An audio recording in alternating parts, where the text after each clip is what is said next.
discussão voltou a São Paulo: o uso das sacolinhas plásticas. Depois de 3 anos suspensa por uma liminar, o Tribunal de Justiça decidiu que a lei municipal que proíbe as sacolinhas pode sim entrar em vigor. O repórter Rui Gonçalves está no supermercado na zona oeste de São Paulo. Rui, boa noite para você. Será que dessa vez a decisão é definitiva?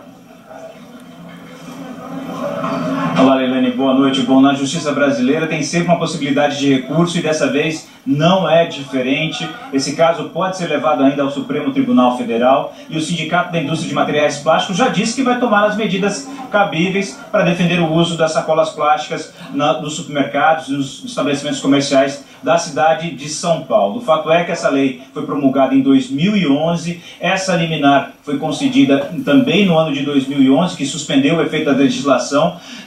São Paulo chegou a ter um período curto, bem breve, em que vigorou essa lei e depois ela foi suspensa e aguardou toda essa decisão judicial que chegou agora com a decisão da Câmara Máxima do Tribunal de Justiça do Estado de São Paulo, que determinou então a proibição da distribuição das sacolas plásticas que a gente tem, dessas sacolinhas que a gente normalmente compra, quando faz compras nos supermercados. Ao invés de um modelo como esse daqui, desse plástico mais simples e mais fino, as pessoas vão ter que usar sacolas retornáveis como essa, de um material mais resistente, e isso tudo leva bastante tempo para as pessoas se adaptarem, o que ocorreu no passado com a legislação, com a tentativa, com campanhas para que as pessoas passassem a utilizar os meios retornáveis ou até mesmo uma caixa de papelão, e agora vai ter que começar tudo do zero. Mas o assunto ainda não está definido. Nós vamos ouvir agora o que diz quem é a favor e quem é contra essa lei.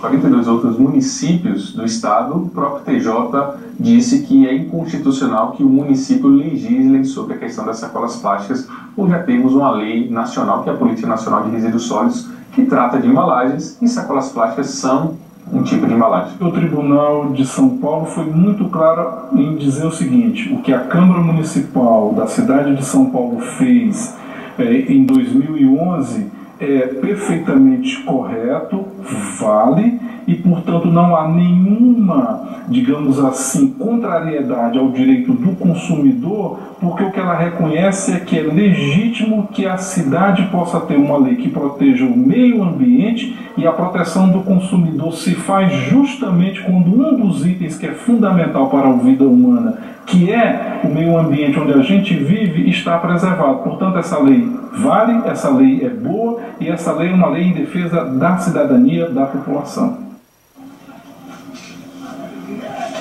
Bom, aqui ao meu lado está o Ricardo Vieira, que é da Comissão de Defesa do Consumidor da OAB de São Paulo, que vai explicar um pouquinho mais sobre essa disputa judicial. Bom, Ricardo, boa noite. Primeiramente, eu queria que você explicasse. Essa lei que já vigorou e foi suspensa, quando é que ela entra em vigor? É imediato? Pode demorar? Quais são os próximos passos? O que vai acontecer nos próximos dias? Boa noite, Rui. Boa noite, Leilane, a todos os telespectadores. O efeito de aplicação desta lei é imediato. O Tribunal de Justiça já publicou no Diário Oficial, dando ciência que a liminar que suspendia os efeitos dessa lei foi cassada, e também proclamou o resultado, falando que esta lei é constitucional. Então, a aplicabilidade dela é imediata, os seus efeitos são imediatos, só que tem um porém: o consumidor precisa de um tempo para se adequar a essa nova prática. Um tempo para se adaptar ao consumidor, os supermercados, enfim, toda a cadeia de consumo. Como é que deve ser o passo a passo daqui para frente, até que isso passe a vigorar efetivamente? O que os supermercados devem fazer? Colocar aviso, iniciar campanhas? O que vem pela frente? O Código de Defesa do Consumidor estabelece que todos os supermercados, também fornecedores de produtos ou serviços, devem informar clara e precisamente o consumidor.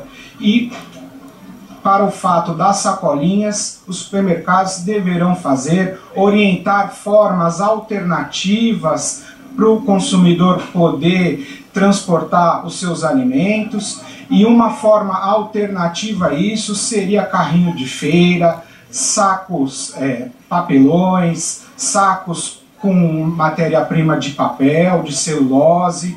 Agora, Ricardo, essa questão desse vai e vem, a lei entra em vigor, não entra em vigor, agora vem uma decisão depois de 3 anos da lei suspensa, isso gera um prejuízo para a sociedade? Quer dizer, as pessoas acabam tendo um planejamento, o supermercado acaba iniciando um processo de conscientização, agora tem que fazer tudo de novo, é prejudicial para a sociedade? Rui, essa questão é muito interessante porque o supermercado tem que se adequar, gera uma maior insegurança para o supermercado e para o consumidor. O consumidor, o leigo, ele não sabe se a lei está em vigor, não está, tem decisões liminares que podem cassar o efeito dessa lei, como aconteceu, e o Supremo Tribunal Federal certamente debaterá sobre a questão. Ricardo, muito obrigado pela sua explicação. Bom, Leilane, o fato é que as pessoas que começaram a adotar uma medida de usar o material reciclável, algumas delas mantiveram. Então a gente pode ver aqui alguns consumidores usando a caixa de papelão. E essa rede de supermercado já percebeu que mesmo com a lei suspensa, houve uma redução de 25% no uso desse tipo de sacolinha aqui na boca do caixa, Leilane. É uma questão cultural, uma questão de hábito, né, Rui? É só a gente ir se adaptando. Tomara que as pessoas se acostumem, vai fazer bem para o meio ambiente, acaba sendo bom para todo mundo. Muito obrigada, Rui. Boa noite. Agradece ao Ricardo aí também.